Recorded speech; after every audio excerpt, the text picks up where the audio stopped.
So ಕುರ್ತಾಗೆ ನಾವು ಮಾಡ್ತಿರೋ ಟಾಪ್ಗೆ ಏನೇನು ಮೆಜರ್ಮೆಂಟ್ ಬೇಕು ಅಂತ ಹೇಳ್ತೀನಿ.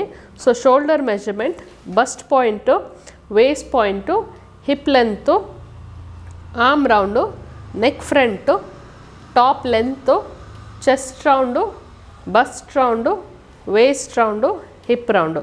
ಸೊ ಈ ಮೆಜರ್ಮೆಂಟ್ಸ್ ಎಲ್ಲ ಬೇಕಾಗಿದೆ. ಫಸ್ಟು ಟಾಪ್ ಲೆಂತ್ ಎಷ್ಟಿದೆ ಅಂತ ನೋಡ್ಕೊಳ್ಳಿ. ಇವಾಗ ನನ್ನ ಶೀಟ್ ಇವಾಗ ಸದ್ಯಕ್ಕೆ 35 ಇಂಚಸ್ ಇದೆ. ಸೊ ನಾನು ಶೀಟ್ ಪ್ರಕಾರ ಮಾಡ್ತೀನಿ. ಬಟ್ ನಾನು ಡ್ರೆಸ್ ಮೇಲೆ, ಟಾಪ್ ಮೇಲೆ, ಬಟ್ಟೆ ಮೇಲೆ ಮಾಡುವಾಗ ನನಗೆ ಎಷ್ಟು ಲೆಂತ್ ಬೇಕೋ ಆ ಲೆಂತನ್ನ ನಾನು ಇಟ್ಕೊಳ್ತೀನಿ. ಸೊ ಸ್ಟಾರ್ಟಿಂಗ್ ಫ್ರಮ್ ಶೋಲ್ಡರ್ಸಿಂದ ನಾನು ಆ್ಯಸ್ ಯೂಶ್ವಲಿ ಎಲ್ಲದಕ್ಕೂ ಮಾಡೋ ಥರ ಇದನ್ನು ಕಾಲು ಭಾಗ ಮಾತ್ರ ಡ್ರಾಫ್ಟಿಂಗ್ ಮಾಡ್ತಿದ್ದೀನಿ. ಒಂದು ಶೀಟಲ್ಲೇ ಫ್ರಂಟು, ಒಂದು ಶೀಟಲ್ಲೇ ಬ್ಯಾಕ್ ಮಾಡೋಣ. ಸೊ ಕಟ್ಟಿಂಗ್ ಮಾತ್ರ ವೇರಿಯೇಷನ್ ಆಗುತ್ತೆ. ಸೊ ಇದನ್ನು ಡೈರೆಕ್ಟಾಗಿ ನೀವು ಬಾಡಿ ಮೇಲೂ ಫ್ಯಾಬ್ರಿಕ್ ಮೇಲೂ ಡೈರೆಕ್ಟಾಗಿ ಈ ಥರ ಮಾಡ್ಕೊಳ್ಬೋದು. So starting from shoulders 15 inches shoulder ಇದೆ. ಸೊ ಕುರ್ತಾಸ್ಗೆ ಒಂದು ಕಾನ್ಸೆಪ್ಟ್ ಇದೆ, ಅದೇನೆಂದರೆ ಡೈರೆಕ್ಟ್ಲಿ 15 ಇಂಚಸ್ ಶೋಲ್ಡರ್ಸ್ ಎಷ್ಟಿದೆಯೋ ಅದ್ರ ಒಂದು ಸೈಡ್ಗೆ ಇಡಿ. ಫಸ್ಟು ಸ್ಲೋಪ್ ತಗೊಳ್ಬೇಕು. ಸೊ ನಾನು ಸ್ಟ್ರೈಟ್ ಲೈನ್ ಒಂದು ಹಾಕ್ಕೊಳ್ತೀನಿ. ಸೊ ಈ ಥರ ಒಂದು ಸ್ಟ್ರೈಟ್ ಲೈನ್ ಹಾಕ್ಕೊಳ್ತೀನಿ. ನಮ್ಮ ಮೆಜರ್ಮೆಂಟ್ ಎಷ್ಟೇ ಇರಲಿ, ಏನೇ ಇರಲಿ, ಅದು ಫಸ್ಟು ನೀವು ಚೆಕ್ ಮಾಡಬೇಡಿ. ಫಸ್ಟು ಕುರ್ತಾ ಮಾಡುವಾಗ ಏನು ಮಾಡಬೇಕು, 2.75 ಇಂಚಸ್, 7.5 ಇಂಚಸ್, 7.5ಇಂದ ಕೆಳಗಡೆ 1 ಇಂಚು, ಅದಾದಮೇಲೆ ಈ ಲೈನು. ಸೊ 2.75, 7.5, 1 ಇಂಚ್ ಕೆಳಗಡೆ ಬಂದುಬಿಟ್ಟು ಲೈನ್ ಹಾಕಬೇಕು. ಇದು ಸ್ಟ್ಯಾಂಡರ್ಡ್ ಸ್ಟೆಪ್ಪು ಎಲ್ಲ ಮೆಜರ್ಮೆಂಟ್ಗೇನು. ಕುರ್ತಾ ಸ್ಟಾರ್ಟ್ ಮಾಡೋಕ್ಕೆ ಮುಂಚೆ ಎಲ್ಲ ಮೆಜರ್ಮೆಂಟ್ಗೂ ಈ ಸ್ಟೆಪ್ನ ಫಾಲೋ ಮಾಡಬೇಕು. ಅದಾದಮೇಲೆ ನಿಮ್ಮ ಮೆಜರ್ಮೆಂಟ್ ಚೆಕ್ ಮಾಡಿ. ಸೊ ನಿಮ್ಮ ಮೆಜರ್ಮೆಂಟಲ್ಲಿ ಎಷ್ಟಿದೆ, ಶೋಲ್ಡರ್ 15 ಇದೆ. ಸೊ ಇವಾಗ ಕಾಲು ಭಾಗ ಬಾಡಿ ಮಾಡ್ತಿದ್ದೀವಿ. ಸೊ ಶೋಲ್ಡರ್ ಅಂದಮೇಲೆ ಲೆಫ್ಟು ರೈಟು ಎರಡೇ ಕಡೆ ಇರುತ್ತೆ. ಸೊ ಶೋಲ್ಡರ್ಸ್ನ ಡಿವೈಡೆಡ್ ಬೈ 2 ಮಾಡಬೇಕು. 15 ಡಿವೈಡೆಡ್ ಬೈ 2 ಎಷ್ಟಂದರೆ 7.5 ಬರುತ್ತೆ. ಆ್ಯಸ್ ಯೂಶ್ವಲ್ ನಮ್ಮ ನಾರ್ಮಲ್ ಶೋಲ್ಡರ್ 7.5 ಬರುತ್ತೆ. ಬಟ್ ಒಂದು ಹಾಫ್ ಇಂಚ್ ಒಳಗಡೆ ತೊಗೊಳ್ಬೇಕು. ಸೊ 7.5 ಇಂಚಸ್ ಇರೋ ಶೋಲ್ಡರ್ಸ್ಗೆ 7 ಇಂಚಸ್ ಕೊಡ್ತೀನಿ. ಯಾಕಂದರೆ ಇನ್ನೊಂದು ಹಾಫ್ ಇಂಚ್ ಒಳಗಡೆ ತೊಗೊಂಡ್ರೆ ನಂದು ನೆಕ್ ಇನ್ನೂ ನೀಟಾಗಿ ಕುತ್ಕೊಳ್ಳುತ್ತೆ. ನಿಮ್ಮ ಮೆಜರ್ಮೆಂಟ್ಗಿಂತ ಒಂದು ಹಾಫ್ ಇಂಚ್ ಒಳಗಡೆ ತೊಗೊಂಡ್ರೆ ಇನ್ನೂ ನೆಕ್ಕು ನೀಟಾಗಿ ಕುತ್ಕೊಳ್ಳುತ್ತೆ. So shoulder is 7 inches. 7.5 ನನ್ನ ಹಾಫ್ ಶೋಲ್ಡರು ಮೈನಸ್ ಅರ್ಧ ಇಂಚು 7 ಇಂಚಸ್ ಬರುತ್ತೆ. 7 ಇಂಚಸ್ಗೆ ಮಾರ್ಕ್ ಮಾಡಿಕೊಂಡು ಒಂದು ಸ್ಟ್ರೈಟ್ ಲೈನ್ ಹಾಕ್ಕೊಳ್ಬೇಕು. ಒಂದು ಸ್ಟ್ರೈಟ್ ಲೈನ್ ಹಾಕ್ಕೊಳ್ಬೇಕು. ಸೊ ಶೋಲ್ಡರ್ಸ್ಗೆ ಶೋಲ್ಡರ್ ಮುಗೀತು. ಇವಾಗ ಲೈನ್ ಹಾಕ್ಕೊಂಡಿದ್ದೀವಿ. ಸೊ ಈ ಲೈನ್ ಬಂದುಬಿಟ್ಟು ನಮ್ಮದು ಆರ್ಮ್ ರೌಂಡ್ ಮೆಷರ್ಮೆಂಟ್ ಬರುತ್ತೆ. ಸೊ ಈ ಪೋರ್ಷನಲ್ಲಿ ನಾವು ಯೂಶ್ವಲಿ ಆರ್ಮ್ ರೌಂಡ್ ಮೆಷರ್ಮೆಂಟ್ ತೊಗೊಂಡಿರ್ತೀವಿ. ಸೊ ಆರ್ಮ್ ರೌಂಡ್ 13 ಇಂಚ್ ಇದೆ. ಸೊ 13 ಇಂಚು ಅಷ್ಟೇ ಫ್ರಂಟ್ ಟು ಬ್ಯಾಕು. ಸೊ ಇದು ರೌಂಡ್ ಬರಲ್ಲ, ಫ್ರಂಟ್ ಟು ಬ್ಯಾಕ್ ಬರುತ್ತೆ. So arm round divided by 2 ಮಾಡಬೇಕು, ವಿಚ್ ಇಸ್ 6.5 ಬರುತ್ತೆ. ಸೊ 6.5 ಇಲ್ಲಿಂದ ಮಾರ್ಕ್ ಮಾಡ್ಕೊಳ್ಳಿ. 6.5 ಇಲ್ಲಿ ಬರುತ್ತೆ. ಮಾರ್ಕ್ ಮಾಡಿಕೊಂಡು ಪ್ಯಾರಲಲ್ ಆಗಿ ಕರೆಕ್ಟ್ ಅಂದರೆ ಪರ್ಪೆಂಡಿಕ್ಯುಲರ್ ಆಗಿ ಒಂದು ಲೈನ್ ಹಾಕ್ಕೊಳ್ಬೇಕು. ನೋಡಿ, ಸ್ಟ್ರೈಟಾಗಿ ಒಂದು ಲೈನ್ ಹಾಕ್ಕೊಳ್ಬೇಕು. ಸೊ ಇದು ಏನು ಲೈನ್ ಅಂದರೆ ನಮ್ಮ ಬಾಡಿಯಲ್ಲಿ ಚೆಸ್ಟ್ ಲೈನು. ಸೊ ಶೋಲ್ಡರ್ ಮುಗೀತು, ಆರ್ಮ್ ರೌಂಡ್ ಮುಗೀತು, ಚೆಸ್ಟು. ಸೊ ಇದಾದಮೇಲೆ ನಮಗೆ ಶೋಲ್ಡರ್ಸಲ್ಲಿ ಎಷ್ಟು ಬೇಕು. ಸೊ ಇದು ಬಂದುಬಿಟ್ಟು ನಮಗೆ ನೆಕ್ಕಲ್ಲಿ ಡಿಸೈನೂ ಇದೆ. ಸೊ ನಾನು ಶೋಲ್ಡರ್ಸು 3 ಇಂಚ್ ತೊಗೊಂಡಿರ್ತೀನಿ. ಸೊ ಶೋಲ್ಡರ್ಸ್ 3 ಇಂಚ್ ತೊಗೊಂಡಿರ್ತೀನಿ, ಇನ್ಕ್ಲೂಡಿಂಗ್ ಡಿಸೈನ್ ಎಲ್ಲ ಸೇರಿ 3 ಇಂಚ್ ತೊಗೊಂಡಿರ್ತೀನಿ. ಸೊ ಶೋಲ್ಡರ್ 3 ಇಂಚ್ ಅಂದಮೇಲೆ ಮೇಲೆಯಿಂದ, ಸೊ ನೋಡಿ ಈ ಲೈನ್ ಹಾಕಿದ್ಮೇಲೆ ಇದು ವೇಸ್ಟು. ಇದನ್ನು ನೀವು ಕ್ಯಾಲ್ಕುಲೇಷನ್ಗೆ ತಗೊಳ್ಬಾರ್ದು. ಸೊ ಏನೇ ಮಾಡೋಂಗಿದ್ರು ಮೇಲಿಂದ ಇಲ್ಲಿಂದ ಸ್ಟಾರ್ಟ್ ಮಾಡಬೇಕು. ಸೊ ಅದಾದಮೇಲೆ ನಮ್ಮ ಮೆಷರ್ಮೆಂಟಲ್ಲಿ ಬಸ್ಟು, ವೇಸ್ಟು, ಹಿಪ್ಪು ಇದ್ರದ್ದು ಲೆಂತ್ ಮೆಷರ್ಮೆಂಟ್ಸ್ನ ಮಾರ್ಕ್ ಮಾಡ್ಕೊಳ್ಬೇಕು. ಸೊ ಬಸ್ಟ್ ಅಂದರೆ ನಮಗೆ 10 ಇಂಚ್ ಬರುತ್ತೆ. So bust 10 inches, waste 16 inches ಇದೆ, ಹಿಪ್ಪು 20 ಇಂಚಸ್ ಇದೆ. ಸೊ ಈ ಥರ ಮೆಷರ್ಮೆಂಟ್ಸ್ನ ಫಸ್ಟ್ ಮಾಡ್ಕೊಳ್ಳಿ. ಅದಾದಮೇಲೆ ಸ್ಟ್ರೈಟ್ ಲೈನ್ಸ್ ಹಾಕ್ಕೊಳ್ಬೇಕು, ಅಡ್ಡ ಲೈನ್ಸ್. ಸೊ ಚೆಸ್ಟ್ ಆಯಿತು, ಇದು ಬಸ್ಟು, ಇದು ವೇಸ್ಟು, ಇದು ಹಿಪ್ಪು. ಸೊ ಎಲ್ಲ ಮೆಷರ್ಮೆಂಟ್ಸ್ ಆಯಿತು, ಅಂದರೆ ಲೆಂತ್ ಮೆಷರ್ಮೆಂಟ್ಸ್ ಮುಗ್ದಿದೆ. ಇವಾಗ ನೆಕ್ಸ್ಟ್ ನಾವು ತಗೊಳ್ಬೇಕಾಗಿರೋದು ರೌಂಡ್ ಮೆಷರ್ಮೆಂಟ್ಸು. ಸೊ ರೌಂಡ್ ಮೆಷರ್ಮೆಂಟ್ಸ್ನ ತಗೊಳ್ಬೇಕಂದ್ರೆ ಏನು ಮಾಡಬೇಕು, ನಮ್ಮದೆಲ್ಲ ಮೆಷರ್ಮೆಂಟ್ ನಾನು ಡಿವೈಡೆಡ್ ಬೈ 4 ಮಾಡಬೇಕು. ಸೊ ಚೆಸ್ಟು, ಬಸ್ಟು, ವೇಸ್ಟು, ಹಿಪ್ಪು ಎಲ್ಲ ಡಿವೈಡೆಡ್ ಬೈ 4 ಮಾಡಿ. 35 ಡಿವೈಡೆಡ್ ಬೈ 4 8.75 ಬರುತ್ತೆ. 36 ಡಿವೈಡೆಡ್ ಬೈ 4 9 ಇಂಚಸ್ ಬರುತ್ತೆ. ಸೊ 31 ಡಿವೈಡೆಡ್ ಬೈ 4 7.75 ಬರುತ್ತೆ. ಹಿಪ್ ಫೈನಲಿ 38 ಡಿವೈಡೆಡ್ ಬೈ 4 9.5 ಬರುತ್ತೆ. ಸೊ ಈ ಥರ ಮೆಷರ್ಮೆಂಟ್ಸ್ ಬರುತ್ತೆ. ಚೆಸ್ಟ್ ಅಂದಮೇಲೆ ಚೆಸ್ಟಲ್ಲಿ ಹಾಕಬೇಕು, ಬಸ್ಟ್ ಮೆಷರ್ಮೆಂಟ್ ಬಸ್ಟಲ್ಲಿ ಹಾಕಬೇಕು, ವೇಸ್ಟಲ್ಲಿ, ಹಿಪ್ಪಲ್ಲಿ. ಸೊ ಆ ಮೆಷರ್ಮೆಂಟ್ಸ್ನ ಎಕ್ಸಾಕ್ಟ್ ನಿಮ್ಮ ಬಾಡಿ ಮೆಷರ್ಮೆಂಟ್ ನಾವೆಲ್ಲೂ ಈಸ್ ಕೊಟ್ಟಿಲ್ಲ, ಎಕ್ಸಾಕ್ಟ್ ಬಾಡಿ ಮೆಷರ್ಮೆಂಟ್ನ ಫಸ್ಟು ನಾವು ಪೇಪರಲ್ಲಿ ಹಾಕ್ಕೊಂಡು ಬಿಡೋಣ. So 8.75 9 inches 7.75 9.5. ಸೊ ಈ ಮೆಷರ್ಮೆಂಟ್ಸ್ನ ಹಾಕ್ಕೊಂಡು ಬಿಡಬೇಕು. ನೆಕ್ಸ್ಟ್ ಇವಾಗ ಸ್ವಲ್ಪ ನಾವು ಲೂಸಿಂಗ್ ಕೊಡೋಣ. ಸ್ವಲ್ಪ ಲೂಸಿಂಗ್ ಅಂದರೆ ನಿಮ್ಮ ಬಾಡಿಗೆ ಸ್ವಲ್ಪ ಈಸ್ ಬೇಕು, ಯಾಕಂದರೆ ಕರೆಕ್ಟಾಗಿ ನಾವು ಎಷ್ಟು ಬೇಕೋ ಅಷ್ಟು ತೊಗೊಂಡಿದ್ದೀವಿ. ಇದ್ರ ಮೇಲೆ ನಾವು ಸ್ವಲ್ಪ ಈಸ್ ಕೊಡಬೇಕು. ಸೊ ಲೂಸಿಂಗ್ ಕೊಡಬೇಕು. ಅದಕ್ಕೆ ಏನು ಮಾಡಬೇಕು, ಚೆಸ್ಟ್ಗೆ ನಾನು ಒಂದು 1/2 ಇಂಚ್ ಇಲ್ಲಾಂದರೆ 3/4 ಇಂಚ್ ಕೊಡ್ತೀನಿ. ಸೊ ಅದಾದಮೇಲೆ ಬಸ್ಟ್ಗೆ ನಾನೊಂದು 1/4 ಇಂಚ್ ಕೊಡ್ತೀನಿ. ಬಸ್ಟ್ಗೆ ನನಗೆ ಜಾಸ್ತಿ ಬೇಡ, ಬಸ್ಟ್ಗೆ ನಾನು ಜಾಸ್ತಿ ಕೊಟ್ಟರೆ ನಂದು ಬಸ್ಟ್ ಹತ್ರ ಸ್ವಲ್ಪ ಜಾಸ್ತಿ ಬಟ್ಟೆ ಉಳ್ಕೊಳ್ಳುತ್ತೆ. ಸೊ ಬಸ್ಟ್ಗೆ ನಾನು ಜಾಸ್ತಿ ಕೊಡಲ್ಲ. ವೇಸ್ಟಲ್ಲಿ ನಾನೊಂದು 1/2 ಇಂಚ್ ಕೊಡ್ತೀನಿ, 1/2 ಇಲ್ಲ 3/4 ಎಷ್ಟು ಬೇಕಾದರೂ ಕೊಡಿ. ಹಿಪ್ಪಲ್ಲಿ ಇದು ಎ ಲೈನ್ ಟಾಪ್ ಇರೋದ್ರಿಂದ ನಾವು ಡೈರೆಕ್ಟಾಗಿಯೇ ಹಿಂಗೆ ತೊಗೊಳ್ಳೋಣ. ಹಿಪ್ಪಲ್ಲಿ ಏನು ಪರ್ಟಿಕ್ಯುಲರ್ ಮೆಷರ್ಮೆಂಟ್ಸ್ ಬೇಡ, ಬಟ್ ಸ್ಟಿಲ್ ಈ ಪಾಯಿಂಟ್ ಇರಲಿ. ಅಂದರೆ ಯಾಕೆ ಅಂದರೆ ನಿಮಗೆ ಎಷ್ಟು ಇದು ನಮ್ಮ ಹಿಪ್ ಮೇಲೆ ಎಷ್ಟು ತೊಗೊಳ್ಬೇಕು ಅಂತ ಗೊತ್ತಾಗಬೇಕು. ಸೊ ಹಂಗಾಗಿ ಹಿಪ್ ಪಾಯಿಂಟ್ ಅಲ್ಲೇ ಇರಲಿ. ಇವಾಗ ಕನೆಕ್ಟ್ ಮಾಡಬೇಕು. ಸೊ ಫ್ರೆಂಚ್ ಕರ್ವ್ ತಗೊಳ್ಳಿ. ಫ್ರೆಂಚ್ ಕರ್ವಲ್ಲಿ ಚೆಸ್ಟ್ಗೂ ಬಸ್ಟ್ಗೂ ಕನೆಕ್ಟ್ ಮಾಡಬೇಕು.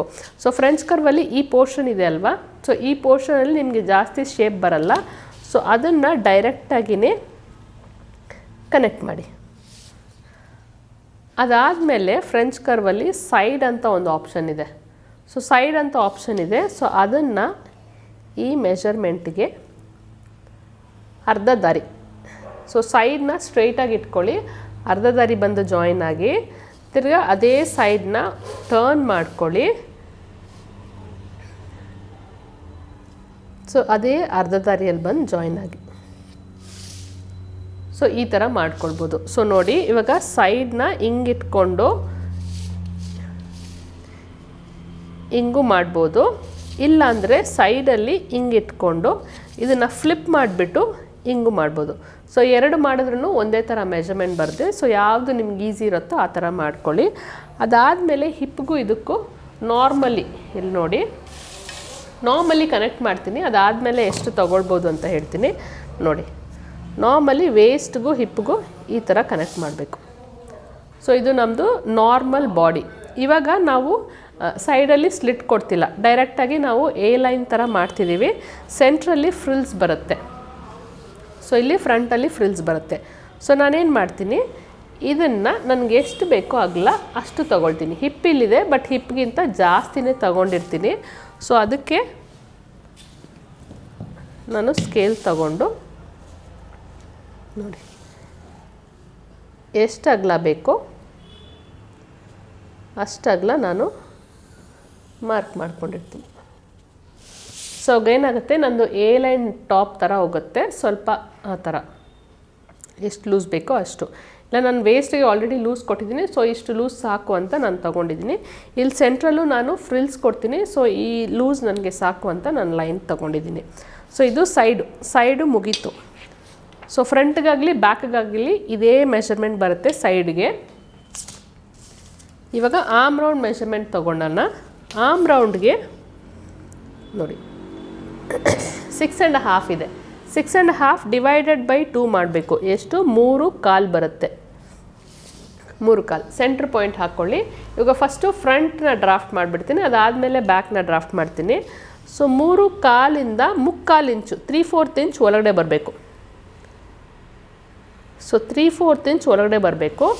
3/4 ಇಂಚ್ ಒಳಗಡೆ ಬಂದುಬಿಟ್ಟು ಫ್ರೆಂಚ್ ಕರ್ವ್ ತಗೊಂಡು ಈ ಪಾಯಿಂಟ್ ನಾನು ಕನೆಕ್ಟ್ ಮಾಡಬೇಕು.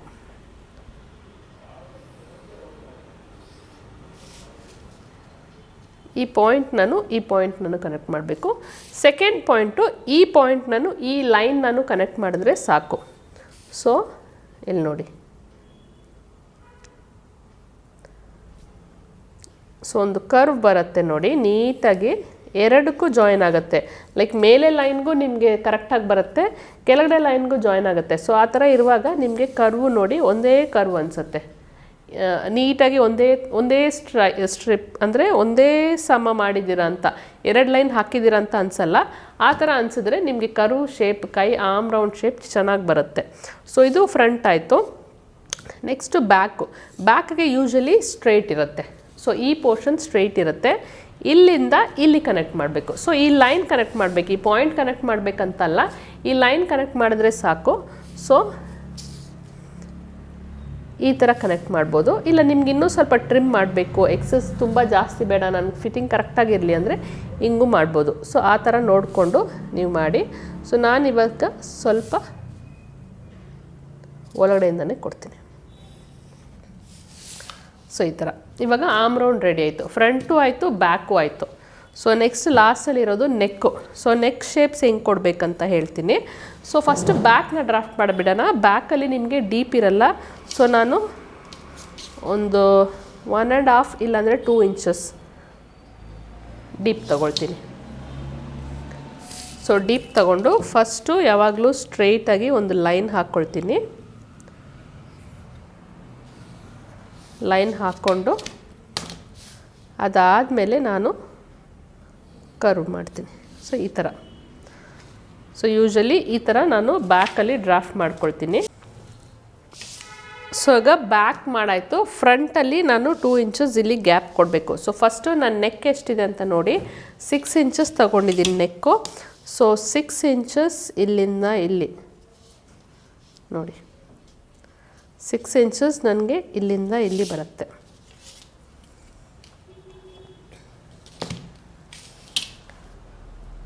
ಸೊ ಇಲ್ಲಿ ನೋಡಿ 6 ಇಂಚಸ್ ಇಲ್ಲಿ ಬರುತ್ತೆ.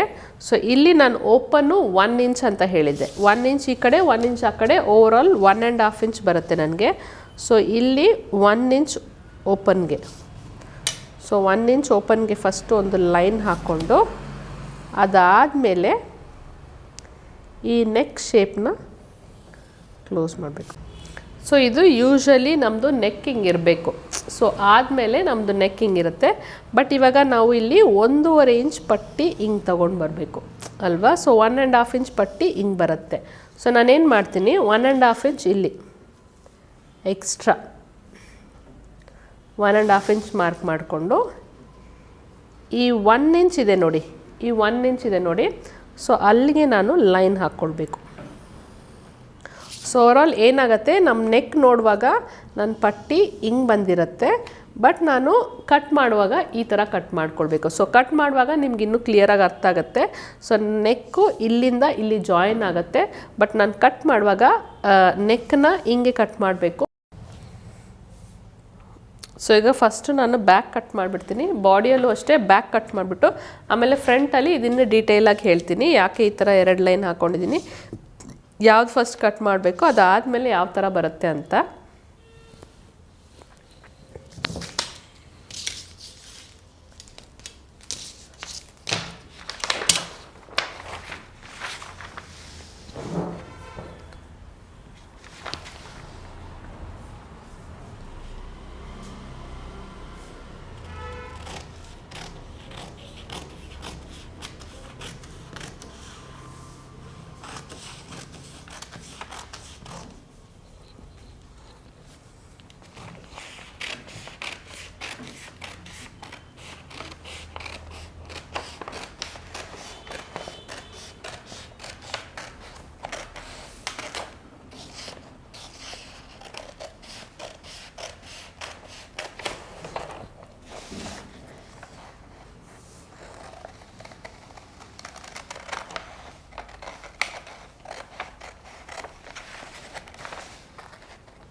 ಇದನ್ನು ಫಸ್ಟ್ ನಾನು ಫ್ರಂಟ್ನ ಕಟ್ ಮಾಡ್ಕೊಳ್ತೀನಿ, ಬ್ಯಾಕ್ನ ಕಟ್ ಮಾಡ್ಕೊಳ್ತೀನಿ.